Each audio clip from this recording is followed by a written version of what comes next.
তোমাদের কাছে কোনো কদর নেই, কোনো ইজ্জত নেই, কোনো সম্মান নেই।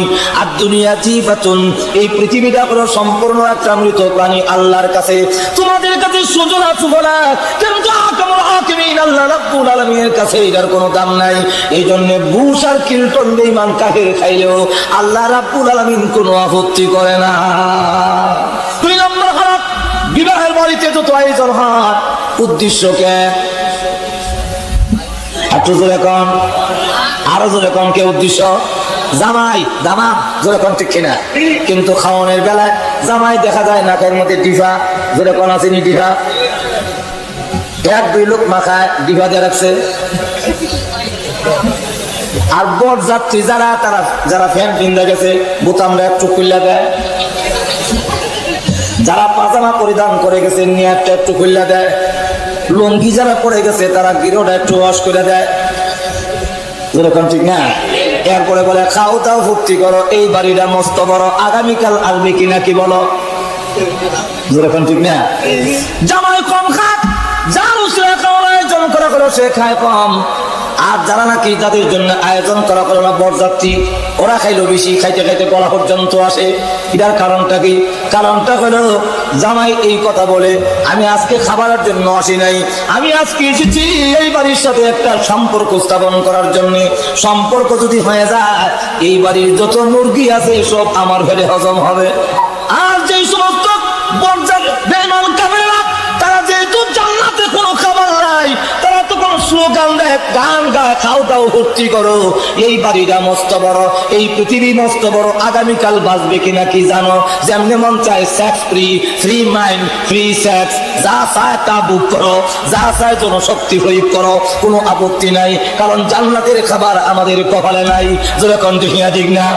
আরো জোরে কন ঠিক না? তোমাদেরকে জান্নাতি নিয়ামত দেওয়া হবে না। যেমনি ভাবে আন্দর মহলের যখন ডাক আসে, আন্দর মহলের ভিতরে যখন যায় তখন শুধু জামাই নাকে বিভা দেওয়া যায়, দরজা বন্ধ করে রাখার কোনো বিধান নাই।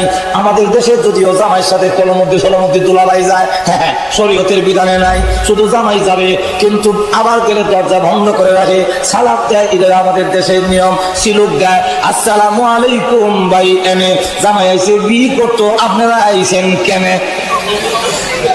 যেরকম ঠিক না? ওরা আমার জবাব শিক্ষা গেছে, তারা বিয়ে করছেন না, আপনারা শিক্ষা দেন আমার কাছ থেকে। এখন আবার তারা কয় ওয়ালাইকুম সালাম ভাই, ওবা জামাই আইসে বিয়ে করতো, আমরা আইসি শোভা। যেরকম ঠিক না? ঠিক না? দরজা বন্ধ করার কোনো বিধান নাই, কিন্তু বন্ধ রাখে, ওই দিকে যাবো না। এরপরে জামাই ঢুকার পারমিশন দেয়। বরযাত্রী যদি ভিতরে যেতে চায়, সেখানে একজন সুন্দরী রূপসী ষোড়শী কন্যা ঘুমটা দিয়ে সুন্দর শাড়ি আঁচল একবারে নতুন শাড়ি পরিধান করে অলংকার লাগাইয়া আন্দর মহলের ভিতরে মাথা নিচে করে বসে আছে। ওই মহিলারা বরযাত্রীর জন্য নয়, শুধু জামাইয়ের জন্য রিজার্ভ করা আছে। যেরকম দেখি না? ঠিক না? সেখানে যদি কোনো বরযাত্রী উকি দেয়, এমনি বাড়ির যেই কেহ যদি দেখে রাতটার ধরে নিয়ে বরযাত্রীর করা, এই কথা হয়, এই কথা যায় না। যেরকম ঠিক না? ঠিক না? বরযাত্রীর করে যেতে দেয় না, দেখা এই জামাই করে আন্দর মহলে যেতে দেয় না, বরযাত্রীর করে পৌঁছায় দেয়। ঠিক তেমনি ভাবে কিয়ামতের কঠিন ময়দানে আল্লাহ ডাক দিয়ে বলবেন, উদখুলুহা বিসালামিন আমিনিন। এই বান্দারা, জান্নাতের গেট তোর জন্য উন্মুক্ত, তোর জন্য খুলে দেওয়া হয়েছে। ভিতরে গিয়ে দেখ ষোড়শী সুন্দরী রূপসী কন্যা, এমন সুন্দর আঁচল মাথায় দিয়া, মাথা নিচের দিকে দিয়ে তোর জন্য অপেক্ষা করতেছে। তার মাথার আঁচলটা, এই যে শাড়ির যে আঁচল, এটার দাম তামাম পৃথিবী বিক্রি করলেও আল্লাহ রসুল বলেন জান্নাতি হুর গিলমানের শাড়ির আঁচলের দাম হবে না। সেই পঞ্চাদিক সুন্দরের রূপসী কন্যা অলংকার লাগাইয়া জান্নাতের ভিতরে আন্দর মহলে যখন নাকি মাথা নিচের দিকে নিয়ে বসে আছে, ফেরেশতারা বলে ভিতরে ঢুকো, আন্দর মহলে ঢুকো। এমন সময় যদি কোনো বেঈমান কাফের ওই জান্নাতের আন্দর মহলের দিকে উকি মারে, আমরা তো বরযাত্রী ছিলাম, এখন আমি জান্নাতের ভিতরে যেতে চাই, আন্দর মহলে যেতে চাই, এমনি ফেরেশতা দিবার বলবে ওয়ামতাজুল ইয়াউমা আইয়ুহাল মুজরিমুন, যা জাহান্নামের ঘর, এটা হলো তোদের বরযাত্রীর ঘর, সেখানে যা, জান্নাতের আন্দর মহলে তোর মতো বুশের জায়গা নাই। যেরকম ঠিক না? ঠিক না? আরো যেরকম ঠিক কিনা? এজন্য আসুন পরকালের নিয়ামত পাইতে হইলে, দুনিয়ার নিয়ামত, দুনিয়ার সমৃদ্ধি, দুনিয়ার উন্নতি, দুনিয়ার ইজ্জত পাইতে হলে ঈমান শর্ত নয়, ঈমানদার হইতে হবে না। কিন্তু আখিরাতের নিয়ামত পাইতে হলে ঈমানদার লাগবে না লাগবে না? আরো রকম লাগবে কিনা? আর না নবীর বাবা কইল খাতির নাই ইব্রাহিম আলাইহিস সালাতু সালাম সম্পর্কে। হযরত ইব্রাহিম আলাইহিস সালাম দোয়া করেন বাবা সম্পর্কে, কারণ বাবা সম্পর্কে ওনার তখন জানা ছিল না, উনি কোন অবস্থায় মারা গেছে তা তো জানা নাই। তাই তিনি ডাক দিয়ে বলেন, পরওয়ারদিগার রব্বুল আলামিন, আমার আব্বা যে আজরটা করেছিল গো, আমার আব্বারে জাহান্নামের আগুন থেকে মাফ দিয়ে দাও। আল্লাহ ডাক দিলেন, ইব্রাহিম তুমি কি আমার বিধান ভুলে গেছো? তুমি কি আমার বিধানের কথা মনে নাই? ঈমান না আনলে আমি আল্লাহ কাউকে মাফ দেই না। যেরকম ঠিক কিনা? ঘুমাই গেছেন? তুমি আসতে করি ঘুমাই গেছেন নাকি আপনারা? ঈমান না আনলে মাফ দেয় না। সত্য করে ঈমান আনতে হবে। আল্লাহ হাবিবের সন্ধান পাওয়া যায় না, কিছু সময়ের জন্য রাসূলের কোনো খোঁজ পাওয়া যায় না। এমনি সকল দিকে সাহাবারা বের হয়ে গেলেন, ওমর একদিকে বের হলেন, আবু বকর একদিকে বের হয়ে গেলেন, আবু হুরায়রা আরেকদিকে বের হয়ে গেলেন। ওমর হাতে তরবারি ডাকতে বলে, না মদিনার মুনাফিকরা, ওরা মদিনার বেঈমান কাফিররা রাসূলের অনুসন্ধান করব, রাহমাতুল লিল আলামিনের সন্ধান যদি না পাই, আমি খাত্তাবের ছেলে ওমরের হাত থেকে একটা রেহাই পাবো না, সবগুলো আমি হত্যা করে ফেলবো। খলিফাতুল মুসলিমিন ওমর হাতে তরবারি নিয়ে ফেলেছে। আবু হুরায়রা একদিকে বের হয়ে গেল। আবু হুরায়রা বলেন, রাসূল কোন দিকে গেছে, কোথায় গেছেন তা কিভাবে আমি খুঁজে বের করবো? তবে একটা মাপকাঠি আছে, একটা সন্ধান করার যন্ত্র আমার কাছে আছে। রাহমাতুল লিল আলামিন যে রাস্তা দিয়ে যেতেন ওই রাস্তা দিয়ে মেশকা আম্বরের গ্রাম আসতো। আবু হুরায়রা বলেন, আমি রাস্তা বের হইয়া নাক টানতে আরম্ভ করলাম, রাহমাতুল লিল আলামিন কোন পথ দিয়ে গিয়েছেন। এমনি দিকে আমার নাকের মধ্যে সুগ্রাম আসতেছে, ওই গ্রামকে ফলো করে আমি রওনা হলাম। যেতে যেতে এক বাগানের কাছে গিয়া দেখি যেন জান্নাতের এই সুগ্রাম বাগানের ভিতর থেকে আসতেছে, মেশকা আম্বরের সুগ্রামটা যেন বাগানের ভিতর থেকে আসতেছে। তাই আমি চাইলাম বাগানের ভিতরে ঢোকার জন্য, কিন্তু চতুর্দিকে ওয়াল দেওয়া, ঢোকার কোনো রাস্তা পাই না। হঠাৎ করে একটা গর্ত পেয়েছি, ওই গর্ত দিয়ে আমি বাগানের ভিতরে ঢুকবো। ঢুকে গিয়ে দেখি আল্লাহর হাবিব রাহমাতুল লিল আলামিন ওই বাগানের ভিতরে ধ্যানমগ্ন অবস্থায় আল্লাহর দরবারে উম্মতি উম্মতি বলে কাঁদতেছে। আমি জানতে বললাম, ইয়া রাসূলুল্লাহ, ইয়া হাবিবাল্লাহ, সমস্ত সাহাবীরা পাগলে না হয়ে গেছে, মদিনায় কিয়ামত জারি হয়ে গেছে, আপনি বাগানের ভিতরে উম্মতি উম্মতি বলে কাঁদেন, মেহেরবানি করে বের হয়ে আসুন। আল্লাহর হাবিব বলেন, ওরে আবু হুরায়রা, এই মুহূর্তে আমি বের হব না, আমার কান্দার কারণে আল্লাহর রহমতের সাগরে জোশ উঠে গেছে। আল্লাহ রাব্বুল আলামিনের দরবারে আমি উম্মতি উম্মতি বলে কেঁদেছি। সকল উম্মত, সকল মানুষ রাসূলের উম্মত, ইহুদি খ্রিস্টান বৌদ্ধ মুসলিম মুসলমান সব তো রাসূলের উম্মত। যেরকম ঠিক না? উম্মত দুই প্রকার, একদল উম্মতের নাম উম্মতে ইজাবত, আর এক উম্মতের নাম হলো উম্মতে দাওয়াত। একদল উম্মত রাসূলের দাওয়াত গ্রহণ করেছে, আর একদল উম্মতে রাসূলের দাওয়াত গ্রহণ করে নাই। বেঈমান কাফিররা রাসূলের দাওয়াত গ্রহণ করে নাই। রাসূল সকল উম্মতের জন্য কান্দে, আল্লাহুম্মা উম্মতি, আল্লাহুম্মা উম্মতি। উম্মতের ভিতরে ইহুদি আছে, উম্মতের ভিতরে খ্রিস্টান আছে, উম্মতের ভিতরে মুশরিক আছে। রাসূল সকল উম্মতের জন্য কান্না। এই কান্না থেকে আল্লাহ দয়া এসে গেছি। আল্লাহ রাব্বুল আলামিন ডাক দেন, নবী আমার, আমি আপনার দরখাস্ত মঞ্জুর করলাম, আর কান্দেন না গো, তবে একটা শর্তের সাথে আমি আল্লাহ আপনার উম্মতকে জান্নাত দিব। আপনি এই কথা জানায়া দেন, যে ব্যক্তি ঈমান আনবে, মান ক্বালা লা ইলাহা ইল্লাল্লাহ ফাদাখালাল জান্নাহ। আল্লাহ রাসূল বলেন, হে আবু হুরায়রা, আল্লাহ রাব্বুল আলামিন আমার দরখাস্ত মঞ্জুর করে একটা শর্তের সাথে আমার উম্মতকে আল্লাহ জান্নাত দিয়া দিছে। আপনি যারা বলেন সুবহানাল্লাহ, এই মুহূর্তে রাস্তায় গিয়ে ঘোষণা দে, মান ক্বালা লা ইলাহা ইল্লাল্লাহু ফাদাখালাল জান্নাহ। মান হলো এখানে শর্ত হলো, মান যেটা এটা মানে শর্তিয়া বলা হয়। শর্ত হলো যে ব্যক্তি লা ইলাহা ইল্লাল্লাহ পড়বে আর তার যাজা হলো, তার প্রতিদান হলো ফাদাখালাল জান্নাহ। তার শর্ত হলো দাখালাল জান্নাহ, তার যাজা হলো আর শর্ত হলো লা ইলাহা ইল্লাল্লাহ। যে ব্যক্তি লা ইলাহা ইল্লাল্লাহ পড়বে তার প্রতিদান হলো জান্নাত। সুবহানাল্লাহ বলছেন না? আল্লাহ রাসূল আবু হুরায়রা যা ঘোষণা দেয়, আবু হুরায়রা বলেন, হুজুর, যেখানে আপনার সন্ধান পায় না, এখন আমি গিয়া যদি বলি লা ইলাহা ইল্লাল্লাহ, মায়ের একটু মাটি ছোট না, আমার সকলে মারবে। হুজুর বলেন এই নো জুতা দিলাম, জুতা নিয়ে যাও। যদি কেউ বিশ্বাস না করে আমার জুতা দেখাইও। কেউ বলেন আবু হুরায়রা রসুলের জুতা মাথায় লুছেন, কেউ বলেন বুকুল তুলে প্রিয়া বাড়িছে দাওয়াত দিব। প্রথমে যে লোকটাকে গাইলেন এই লোকের নাম হলো হযরত উমর। কি নাম? গরম না ঠান্ডা? রসুলের সন্ধান পাইছি, কোথায় বলবো পরে? আগে বলো লা ইলাহা ইল্লাল্লাহ ফাদাখালাল জান্নাহ। ওমর কয় লা ইলাহা ইল্লাল্লাহ মাস একটা সব। হযরত আবু হুরায়রা বলেন খারওয়াল ইস্তি, আমি সর খাইয়া বুঝে গিয়া আমার 17 টন করছে। আর উমরের সবটা রসুল বলছেন দাওয়াত দেওয়ার জন্য তুমি আমার সর মারলা, আমি এখন রসুলের কাছে বিচার দেব। আপনি বলেন না দাওয়াত দেওয়ার জন্য? হ্যাঁ বলছি। আমার উমরের সর মারল কেনা? দেখে উমর ভিজে দাঁড়া, তুমি অত তাড়াতাড়ি কেমন এলে? আমার কান্দ ভর দিয়েছ কত আমার সর মারছ কেউ সর মারলে কেন? আপনি তো আল্লাহর রহমতের সাগর ডুবন্ত ছিলেন, আপনি যে বলছেন তা তো সত্য, কিন্তু সাধারণ পাবলিক এটার অর্থ বুঝবে না। তারা মনে করবো নামাজ না হলো চলবো, লা ইলাহা ইল্লাল্লাহ বললোই যাবো। রসুল বলেন আবু হুরায়রা উমর যেটা বুঝছে ঠিকই বুঝছে, আর সাবধান এইভাবে কইও না। তো সত্য হলো লা ইলাহা ইল্লাল্লাহ, এই সত্য দেওয়া হয়েছে। তুমি কি সেই বিধান ভুলে গেছো? ও ইব্রাহিম, তুমি কি জানো না আমি কাফেরদেরকে মাফ দিব না? ইব্রাহিম আলাইহিস সালাম ডাক দেন আল্লাহ তুমি তো তাও বলেছো পয়গম্বরদেরকে কিয়ামতের ময়দানে কোনো অপমান করবে না। হ্যাঁ এটা তো ঠিক। তো দুইটা ঠিক হয় কেমনে? একটা না ঠিক হইব? আল্লাহ দুটোই ঠিক, দুটোটা ঠিক কেমনে? কেমনে দেখবা নাকি? হ্যাঁ এমনি ইব্রাহিম আলাইহিস সালামের দুই হাতে মাঝখান দিয়া জাহান্নাম পর্যন্ত সমস্ত পর্দা সরাই দেওয়া হয়েছে। ইব্রাহিম আলাইহিস সালাম জাহান্নামের দিকে তাকায় দেখেন অদ্ভুত একটা প্রাণী জাহান্নামের আগুনে জ্বলতেছে। আল্লাহ একটা প্রাণী যে জাহান্নামের আগুনে জ্বলতেছে সেটা তো চিনছি না। আল্লাহ ডাক দেবেন এটাই হলো তোমার বাবা আজব ঠাকুরটা। হ্যাঁ আজব ঠাকুর আমার আব্বা? বলে হ্যাঁ। তো সুরত তো চিনা যায় না? ওইটা আমি করছি। কেন করছেন? তো তোমার ইজ্জত সম্মান রক্ষার জন্য আমি তোমার আব্বার সুরত পরিবর্তন করে দিয়েছি, যাতে লোকেরা তোমার আব্বা চিহ্ন তোমাকে লজ্জা দিতে না পারে। আমি আল্লাহ সুরত পরিবর্তন করে দিয়েছি।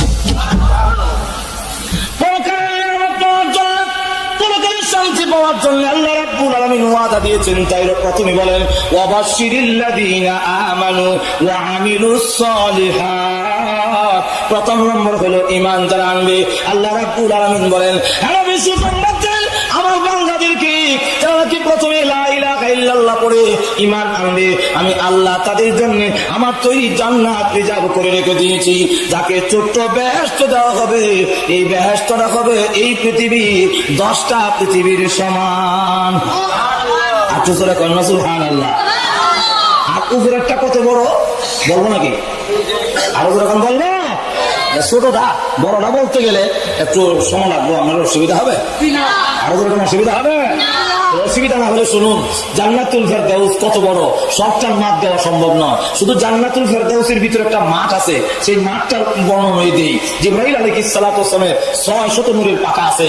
এইভাবে পাখা প্রশস্ত করলে পৃথিবীর এক প্রান্ত থেকে আর প্রান্ত লাগাল হয়। একবার নিচের দিকে নামাইলে আবার উঠাইলে যে স্পিড হয় 1000 বছরের রাস্তা যেতে পারে। তাহলে 600 পাখা দিয়ে একবার নিচে নামাইলে উপর দিকে উঠাইলে কয় হাজার বছর যাইব? 6000। সুবহানাল্লাহ। জিবরাইল আলাইহিস সালাতু ওয়াস সালাম বলেন হুজুর আমার 600 নূরের পাখা দিয়া আমি জান্নাতুল ফেরদাউসের ভিতরে একটা মাঠ আছে যার নাম নাজিদ। ওই মাঠের এক প্রান্ত থেকে আরেক প্রান্ত যাওয়ার জন্য আমার 600 নূরের পাখা দিয়া 70 বছর পর্যন্ত নামাইলাম উঠাইলাম, কিন্তু জান্নাতের ময়দানে কোনো কুল কিনারা আমি পাইলাম না। এখন চিন্তা করেন মাঠটা যদি এত বড় হয়। জিবরাইল আলাইহিস সালাতু ওয়াস সালাম বলেন যেখানে সিদরাতুল মুনতাহা থেকে পৃথিবী পর্যন্ত আসতে গেলে একটা মানুষ চোখ উপর দিকে উঠাইয়া আবার এমনি নিচের দিকে নামাইতে চোখ ফাঁকি দিতে যদ্দূর সময় লাগে, এর ভিতরে সিদরাতুল মুনতাহা থেকে পৃথিবীতে আমি পৌঁছে যায়। তাহলে সেই জিবরাইল যদি 70 বছর পাখা মাইয়া ময়দানের কোন কুল কিনার পাইছে না, তাহলে এবার চিন্তা করেন মাঠটা কত বড় আর জান্নাত কত বড়। বেহেশতের মধ্যে নিম্নে 100 তালা, উপরে হলো 6666 তালা। না সুবহানাল্লাহ কবেন কেমনে? ওই মতিঝিল গিয়া 30 তলা বিল্ডিং দেখে আমার ঠিক না? 30 তলা বিল্ডিং, আর বেহেশতের নিম্নে 100 তলা, উপরে 6666 তালা। আজকে তাদের মাথায় পাগড়ি দেওয়া হলো, তারা 6666 তালার উপরে থাকবে। কিন্তু আবেশ সাহেবরা নিজের দাম নিজেও বুঝে না, যেরকম ঠিক না। আবেশ সাহেব বলছি, আর আমার কি, আমি ছবিটা করো, আমার কাম 200 টাকার বিনিময় সারা রাত বনবন করলো। আর যারা পড়েছে এরা মনে করে হ্যাঁ লাগাই দিছি মনি সিংহে কামলা, যারা কোনো জনের দরজা লাগাই ঘুমাই। এটার বুক চুরুকি আমি নিজে ছবি না করে দেখেছি, আমি অনুমান করে হই না, কিছু মতো বুঝতাম না, ভালোই লাগে সবচেয়ে ভালো বুঝেন না। পরে দেখি যে আমার বউ ভাড়া দরজা লাগাই ঘুমাই দিচ্ছে, সাও দেয় না ভালো দেয় না। আর আমি সে মনে করে সকালে 200 টাকা পাইতাম, আর কেউ পড়া সারা রাত কি যে করে নিজে দ্বারাই বুঝি না। এলাকায় যার সবিনার নাম, বর্তমানে সবিনার নাম রাখছি আমি বুনবুন টালানো না কোন কোন সাকরা। দেখুন শোনা যায়, ইয়া বানি ইসরাঈল টালানুনা সাকুরা। যেরকম দেখি না ঠিক না, আমিনার নাম রাখছে বুনবুন তালামুনা কোন কোন। হাফেজে কোরআনের দাম কত জানেন? আল্লাহ রাসূল বলেন, ইউকালু লিসাহিবিল কুরআন ইকরা ওয়ারতাকি ওয়ারাতিল কামা কুনতা তুরাতিলু ফিদ দুনিয়া ফাইন্না মানজিলাতাকা ইনদা আখিরি আয়াতিন তাকরাউহা। আল্লাহ বলবেন, হে কুরআন ওয়ালা পড়ো আর চড়ো, তোমার পড়া যেখানে শেষ হবে তোমার বাসস্থান জান্নাতের সেখানে হবে। চিন্তা করছেন তার দাম কত? ভাই আমার আসলে জন্য আল্লাহ রাব্বুল আমিন 6666 তালা, নিম্নে 100 তালা, এক একটা তালা 70,000 করে কামরা, এক একটা কামরা হলো পৃথিবীর সমান। আরো যেটা কম না, সুবহানাল্লাহ। প্রত্যেকের 2টা করে গাড়ি দেব, যেরকম কয়টা, একটা গাড়ি স্পেশাল, আর একটা হলো সপরিবারে চলবার লেগে, যারা নিজে খালি মোটরসাইকেলের মতো চালাবে, এটার স্পিড হলো প্রতি সেকেন্ডে 1,86,000 মাইলের চেয়ে বেশি। আর সপরিবারে যারা নয়, এটা আমরা ঘুরে ঘুরে যাবে, কিন্তু পারতেন না। কারণ এক একজন জান্নাতীকে 8 লক্ষ খাদেম দেওয়া হবে, শুধু খাবার পরিবেশন করবে, তাদের সংখ্যা হলো 80,000। আর আমরা কয় হাজার, 80,000। নিচে বউ হবেন 70 জন, উপরে 25,000। সুবহানাল্লাহ বলছেন না? এরপরে আবার দেখবেন আপনার স্বাস্থ্য নয় রং থাকবে না, সুবহানাল্লাহ, দাড়ি নাই, আপনার বালিশ মৌসা নাই। আমরা কয়েন না তাহলে ভালো হয়েছে, ওখান থেকে সুরত ধরে লেছি। সুরত এখন দল লইতো না, এখন দাড়ি থাকতে হবে। এখন দাড়ি হলো পুরুষের বৈশিষ্ট্য। আপনি যে পুরুষ, কতখানে বুঝাইবেন, বুঝাইতে গেলে তো অনেক কাম করতে বোঝে, এগুলা শরীয়তে জায়েজ না। আমি পুরুষ কেমন বুঝতাম, কমলে যেরকম ঠিক না। পাঞ্জাবিতে জিজ্ঞেস, তুমি মুসলমান হো? मैं मुसलमान। अगर मुसलमान है तो कलमा बताओ। तुम्हारा देखा যায় হিন্দু লোক কলমা কেলেছে, কাপড়া উতার, যেরকম ঠিক না ঠিক না। আপনি যে পুরুষ বোঝাবেন কেমনে, বলে এটা আমার মুখে দাড়ি, যেরকম ঠিক না ঠিক না। এটা হলো বীরত্বের লক্ষণ, শ্রেষ্ঠত্বের লক্ষণ। মনের রাজা হলো সিংহ, তার মুখে কেমন সাপ দাড়ি, যেরকম ঠিক না ঠিক না। আরো যেরকম ঠিক না। এখন বেহেশতে যাওয়ার পরে দাড়ি থাকবে না, শুধু একজনের দাড়ি থাকবে, ওনার নাম আদম আলাইহিস সালাম। যেরকম কিনা, আরো যেরকম কিনা, আদম আলাইহিস সালামের দাড়ি থাকবে, আর কারো দাড়ি থাকবে না। কেন? উনি হলেন সকলের বাবা, ওনার দাড়ি না থাকলে আবার ছেলে আর বাপে ভেস লেগে যাবে। ওনার দাড়ি আর কারো দাড়ি নাই, সকল দাড়ি থাকবে না, মোষ থাকবে না, মাথায় আবার লম্বা চুল থাকবে, কারণ লম্বা চুল রাখতে আবার অনেকের একটু শখ আছে। যেরকম ঠিক না ঠিক না। এখন দাড়ি নাই, মস্তানি মার্কা চুল। আল্লাহ বলেন তোর যা ভালো লাগে সবই শোনানো হবে, সবই দেওয়া হবে। লম্বা চুল, গলার মধ্যে স্বর্ণের চেইন, চেইন দেওয়ার শখ আসেনি? নজর এখন নাই আমাদের সমাজে, নাই বিলে আমাদের সমাজে যুবকেরা চেইন দিয়া, গলার মধ্যে স্বর্ণের চেইন দিয়ে আবার ওই দিন শার্ট গাও দেয় না, ওই দিন আবার পাঞ্জাবি গাও দেয়। কারণ শার্ট গাও দিলে চেইনটা দেখা যায় না, পাঞ্জাবি হইলে বোতাম দেখে। যেরকম ঠিক না ঠিক না। এখন স্বর্ণের চেইন দেখা যাওয়ার জন্য গলা স্বর্ণের চেইন, হাতের মধ্যে আমার কথা না, কোরআন শরীফের আয়াত সবচেয়ে কমানো সব না আমার কথা বুঝছেন, তাহলে আবার দুজো কাছে দিব যখন লাগতো না। আসল করুন আসতে রয়েছে সেখানে, যেরকম ঠিক না ঠিক না। আগে একটু ইয়েটা সেটা শুধু বুক না লেগে তাহলে বুক লাগাই দেয়, এরপরে পরের চাউর পরে। এখন এই অবস্থা যখন নাকি দেখা গেল যে গলার মধ্যে স্বর্ণের চেইন, হাতের মধ্যে স্বর্ণের মালা, এরপরে আবার সুবহানাল্লাহ লম্বা হবে 60 হাত, ফাঁস হলো 7 হাত। আমার দুনো হাত প্রহস্ত করছি 7 হাত হয়েছিনি, আর হয়েছে স্টেজটার এমন প্রায় কাছাইব এমন ফাঁস। লম্বা হলো 60 হাত, আদম আলাইহিস সালাম লম্বা হবে। আর গলার কণ্ঠস্বর থাকবে দাউদ আলাইহিস সালামের মতো, কারণ গলার আওয়াজ যদি ভালো না হয় অনেক সময় মনের আশাটা পূরণ হয় না। ঠান্ডার রাত শেষ সবচেয়ে মনে হচ্ছে একটা গজল গাইতো, যেই মাত্র টান দিছে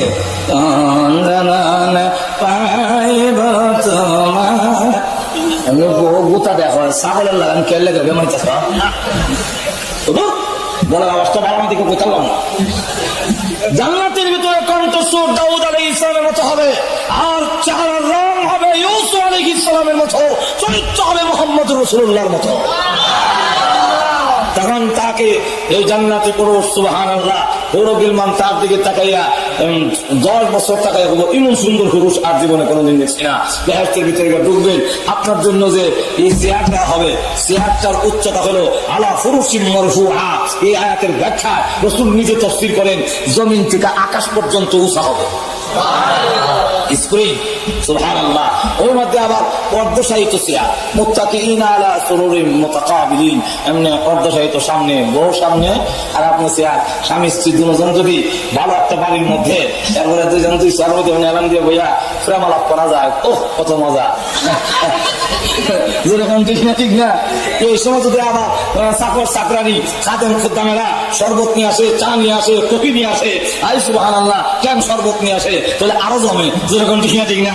ইয়াতুফু আলাইহিম বুলদানুন মুখাল্লাদুন বিআকওয়াবি ওয়া বারিকা ওয়া কাসিম মিন মাইন। তখন দেখা যাবে দিয়া শরবত নিয়ে আসবে, আর এসে এসে শরবত দিবে, আপনার সামনাসামনি স্বামী স্ত্রী বসা, সুবহানাল্লাহ ওয়া বিহামদিহি। এখন আবার যে টেবিল আছে এই টেবিলে খাওয়ান, যখন নাকি শরবতের বোধ খাইয়া একবারে আবার খাওয়ান নিয়ে আসছে 80,000 খাদেম খাবার মিশিয়া, ওরা দুনো হাতে প্লেট আছে, এই হাতে প্লেট এই হাতে প্লেট। এখন চিন্তা করেন 80 1,60,000 প্লেট খাবার আসবে, 70,000 প্রকারের আইটেম সামনে দেওয়া হয়েছে। তখন তো আমার কোনো মেহমান আইলে কোথেকে দেবো, আমার তো আর কেন গুলা ভরা দান নাই, পুকুর ভরা মাছ নাই, কোথেকে দেবো মেহমান আসলে? আচ্ছা অর্ধেক রেখা দাও, ফ্যাট তো এমন এক জিনিস, এটা বেহেশতে যাওয়ার পরে পেটে কি দেওয়া লাগবে না, আবার দিলে যা ইচ্ছা তা দেওয়া যাবে, অসুবিধা নাই। এখন ফেটে যখন বুক লাগে না, অর্ধেক রেখা দিই, এমনি ডাক আসবে, জান্নাতি পুরুষ তোমার জন্য 1,60,000 প্লেট দিলাম, আরো যদি কোনো মেহমান আসে বাবা তোর চিন্তা করতে হবে না, মেহমান আসতে দেরি হবে, আমি আল্লাহর পক্ষ থেকে 1,60,000 প্লেট খাবার হাজির হইতে দেরি হবে না।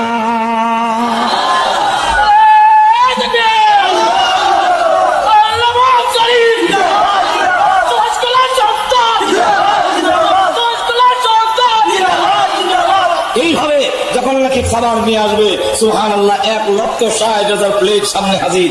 এরপরে এগুলা খাইয়া আবার টেবিল আছে না, টেবিল দেয়া এটাও খাবার ভাঙ্গিয়া খাইলে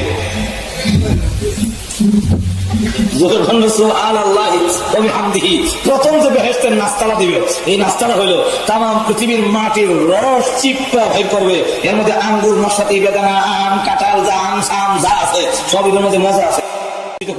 জাল দিয়া কাই বানাইয়া এটা তো রুটি বানানো হবে, আর মাছের কলজা দিয়া যখন খাওয়ান দিব রুটিটা লাগায় আমাদের কেমন মজা আর জীবনে খাইছি না। এইভাবে জান্নাতের ভিতরে মার্কেট আছে, সেখানে মার্কেটে যাবে স্ত্রী নিয়ে, মার্কেটে যাওয়ার শখ আসেনি আসেনি, আমার আছে, আপনাদের আছে কিনা জানি না, যাই না মনে বড় আশা বড় শখ লাগে, কিন্তু যেতাম পারি না, কথা বুঝছেন না। বেহেশতে যাওয়ার পরে সেখানে মার্কেট আছে, স্ত্রী নিয়ে করবে, এমনি দেখে দোকানে গেলে মালিক নাই, শাড়ি লটকানো, একটা ছবি লটকা রয়েছে, ছবির মধ্যে একজন মহিলা 3 বেহা দিয়ে এমনি কারো এমনি দেখে এটা বইলে ভালো আছে, এটা তো সুন্দর একটু বেশি দেখা যায়, কইতে দেরি এটা ছবির থেকে সত্যিকারের মহিলা হইয়া নামতে দেরি হয়েছে না। এরপরে আবার গান শোনানো হবে, গান শোনানোর শখ আসেনি? না আসেনি? গান শুনান দুনিয়াতে হালাল না হারাম? আর সারো মাজার মধ্যে হারাম, সারো তরিকা হারাম, যেরকম ঠিক না, আরো যেরকম ঠিক না। এখন এটা বিভিন্ন নামে হোক, আমাদেরকে গান যেহেতু হারাম, এই জন্য আমরা গান শুনি না, শুনবো না। এই জন্য শয়তান চক্রান্ত করিয়া এখন গানের নামের আগে একটা শব্দ লাগাইছে। আচ্ছা, পায়খানা হালাল না হারাম? আরো যেরকম পায়খানা কারণ জায়েজ নি? আচ্ছা, কোন হুজুর যদি পায়খানা করে আপনারা ডিলা কলুর লইয়া পায়খানা করছে, নবীজির তরিকা অনুযায়ী সুন্নত তরিকায় পায়খানা করছে, এই পায়খানার যদি আমি প্যাকেট করে ওখানে লেখা দেই ইসলামী পায়খানা, জায়েজ হবে নি? আরো যেরকম জায়েজ হবে? আমাদের সমাজে এখন ইসলামী গান বেরিয়েছে, গান আবার ইসলামী হয় কেন? কি বেরিয়েছে তোমার যেরকম? কি গান? ইসলামী গান। বিধানে প্রেম বাজারে আমার যাওয়া, যেরকম আসেনি? যেরকম আসেনি না? বিধানে প্রেম বাজারে আমার যাওয়া, যেরকম আসেনি না? গান যদি ইসলামের নাম দিয়েও বলা হয় তাহলে এটা হালাল না হারাম? আরো যেরকম গান আবার এলাকায় যারা গান গায় এলাকা, কোন কিতাবে লেখা আছে গো হারাম বাজনা গান? কোন কিতাবে লেখা আছে? আরে গান যদি হারাম হইতো বিলালে কি আজান দিত? তোর মাথা বিলাল, গান যদি আরাম হইতো বিলালে কি আজান দিত?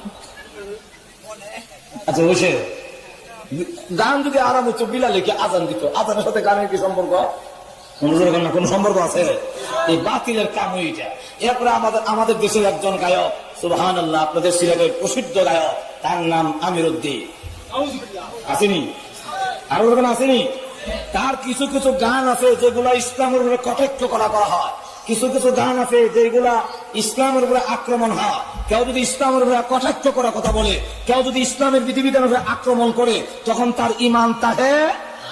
আরো যেরকম তার কিছু লিখিত গান আমার কাছে জমা আছে, বলবো? আরো যখন বলবো দেখা যায় আপনাদেরকে।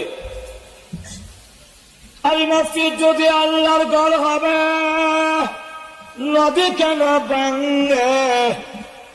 আমি চলো করতেছি, আমি বললাম গান গাই না, এটা চারটা গায়া দেখাইতেছি। নকলে কুকুর, কুকুর না বাসা, কুকুরি নকল করলে কুকুরি হয় না, কথা হচ্ছে না। আমি বোঝাবার জন্য বলতেছি, আমরা আবার কই না আপনি কি গান গেছেন? আরে মসজিদ যদি আল্লাহর ঘর হবে, নদী কেন ভাঙে? কোরআন যদি আল্লাহর কিতাব হবে, তেল চূড়া কেন খায়? অমুল্লাজি কোরআন বুঝা পড়নি, যেরকম আসেনি? আরো যখন আসেনি? আমরা তো শুনেন বলা নাই গান। তো তার কথায় কি বোঝা গেল? মসজিদ যদি আল্লাহর ঘর হবে, নদী কেন ভাঙ্গে? মাঝে মাঝে নদী ঘর মসজিদ ভাঙ্গে না? তাহলে সে বলতেছে মসজিদ যদি আল্লাহর ঘর বলতে নদী ভাঙতে পারলে না, তাহলে বোঝা গেল এটা আল্লাহর ঘর না। আরে কোরআন যদি আল্লাহর কিতাব হবে, তেল চূড়া কেন খায়? মাঝে মাঝে কোরআনের হাতা তেল চূড়া, তারপরে উলু খায় না? যখন খাইলা না, যত্ন না রাখলে, রেখা দিলে, এক বছর ভিতরে না ধরলে তেল চূড়া বা উলু কিছু খাইলা। হ্যাঁ, কোরআন যদি আল্লাহর কিতাব হবে, তেল চূড়া কেন খায়? তাহলে বোঝা গেল কোরআন আল্লাহর কিতাব। এবারে আমরা গুতা দিয়া কয় অমুল্লাজি কোরআন বুঝা বরণি, যেমন বোঝা যায়। এখন কোরআন বুঝবার লাগে আমরা আমির উদ্দির কাছে যাইতে, যেরকম ঠিক না ঠিক না তেমনি ভাবে আবার দেখেন না গাছ আমাদের দেশে কুসংস্কার জান্নাতের পথ থেকে সরাবার জন্য, জাহান্নামের পথে নিয়ে যাওয়ার জন্য শয়তান মাথা বেঁধে লেগেছে, যেরকম ঠিক না ঠিক না। এখন আমাদেরকে দেখেন কত কুসংস্কারে লিপ্ত করে দিয়েছে। আবার দেখা যায় নবীর হাতে মা দিয়া গান গায়, যেরকম গায়নি। আরে কুলসুমের গীত, আর ওরকম আমার চ্যালেঞ্জ কিয়ামত পর্যন্ত 10 লক্ষ সহিহ হাদিস আছে, কোন একটা হাদিসে যদি এমন ঘটনা দেখাতে পারে জিহ্বার টান দিয়ে ছেড়ে ফেলবো যে হযরত উসমান গনি মেলা করেছিলেন, ফাতেমাকে দাওয়াত দেননি, রাসূল ফালা কাপড় পরিধান করে মাহফিলে ওই জিয়াফতের কিনারে বসেছিলেন, এমন কোন ইতিহাস, এমন কোন ঘটনা যদি কেউ কোন কুরআন কিতাবে দেখাতে পারে, জিহ্বার টান দিয়ে ছেড়ে ফেলে দেওয়া হবে। সম্পূর্ণ মিথ্যা, সম্পূর্ণ বানানো, সাহাবীদের উপরে কটাক্ষ করার জন্য ইহুদি খ্রিস্টানদের ষড়যন্ত্র। যেরকম ঠিক না? ঠিক না? কিতা আরে উসমান গনি মেলা করলা, ফাতেমার কিনা করলা রে, আমি সব কানা মাত্র রইল।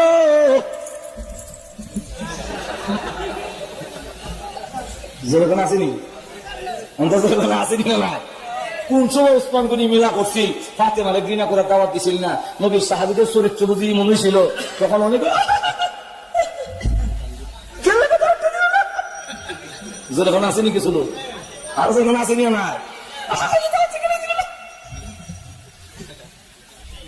সম্পূর্ণ মিথ্যা। নবীর সাহাবীদের প্রতি এভাবে কটাক্ষ করে তারা কথা বলে, ঈমান থাকবে না যাইব, না থাকবে না যাইব, এটা এমনি গান গাই, এটা আলাদা কথা, কিন্তু আবার ইসলাম আক্রমণ করে কথা, এতে ঈমান ঈমান। আল্লাহু আকবার। আমাদের দেশে দেখেন না মুহররম আইছে, আবার আর আইছে কি মুহররম মুহররম আইছেনি, আসলের নামে খবর নাই। মুহররম আইলে দেখবেন এমনি ফরজ রোজা রাখে না, মুহররম আইলে রোজা রাখে, জুতা ভাও দেয় না, তেল মাথার দেয় না, তরকারি খায় না, নিরামিষ খায়, পানি খায় না, শরবত খায়, যেরকম আসেনি। এরপরে লঙ্গি উল্টাইয়া এমনি এগুলো ব্যান দিয়া, আমি নিজে গিয়ে কইরে দেখেছি, আপনারা তো মনে করেন না আন্তাজি করি, আমার ছাত্র যেমন আমি একদিন গেছি গিয়ে দেখেছি, লঙ্গি উল্টাইয়া এরপরে একবার বিশ্বাস সিন্ধু দেখে দেখে হয়ে রাখা, আর অন্যরা এটা যোগান দেয়, এটা কইতাম নি।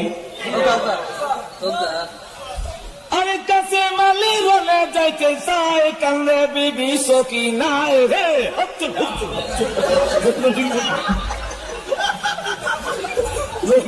ঠিক না? আরো বলে কাম ঠিক কিনা আসেনি, এর বলে কি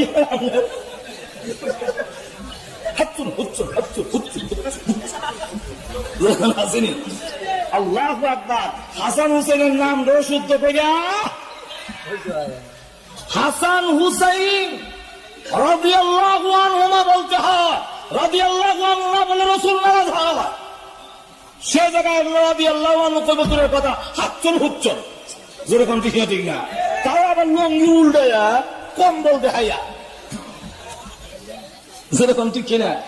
আল্লাহু আকবার। এখন চিন্তা করেন, অথচ হাসান হুসাইনের দাম আসেনি মিয়া, অন্তত আসেনি না? আব্বা গুড়া কিনলে দেয় না, আপনি কি একটা গুড়া কিনা দিতে পারেন না?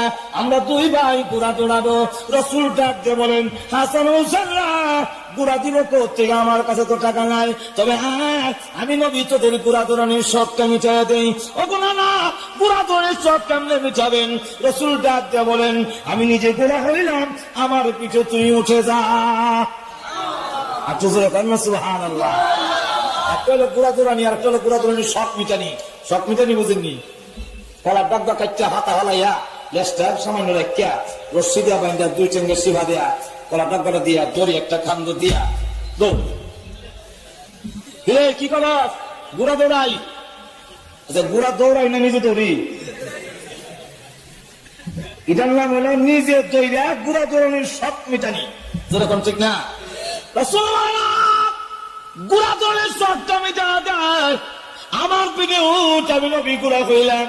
রাসূল তারা গুলা গাইয়া গুড়া হইয়া এখন বলেন, আমার পিঠে উঠছে হুসাইন, আমি এখন গুড়া হয়ে গেলাম। হুসাইন রাসূলের পেটে উঠছে, উঠাই বান্নাছে আর কার গুড়া তো দৌড়ে, আমার গুড়া যে খাড়িয়া থাকে,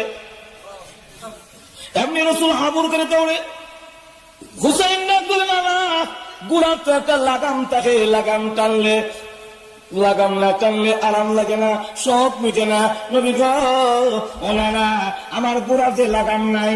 এমনি রাসূল তার মাথার সুন্নতি চুল থেকে এক কাছি চুল হুসাইন হাতে দিয়া বলে, না হুসাইন, এটা হলো তোর গুড়ার লাগাম। এমনি রসুলের চুল ধরে টানে হুসাইন রসুলের পিঠে নাচে।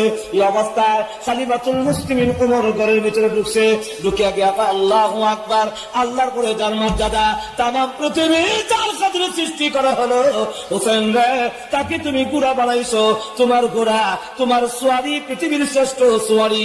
এমনি রসুল ডাক দিয়ে বলে, আরে আমার শুধু সোয়ারির বংশ করো না, সোয়ারটার দামও কম না, এটা সারা গাড়ির নাতি না রে, এটা আমি মুহাম্মদুর রাসূলুল্লাহর নাতি। হুসাইনের দাম আসেনি, আর কোন আসেনি, কইতাম নি নানা নাতির বহস, কইতাম নি বহস আরো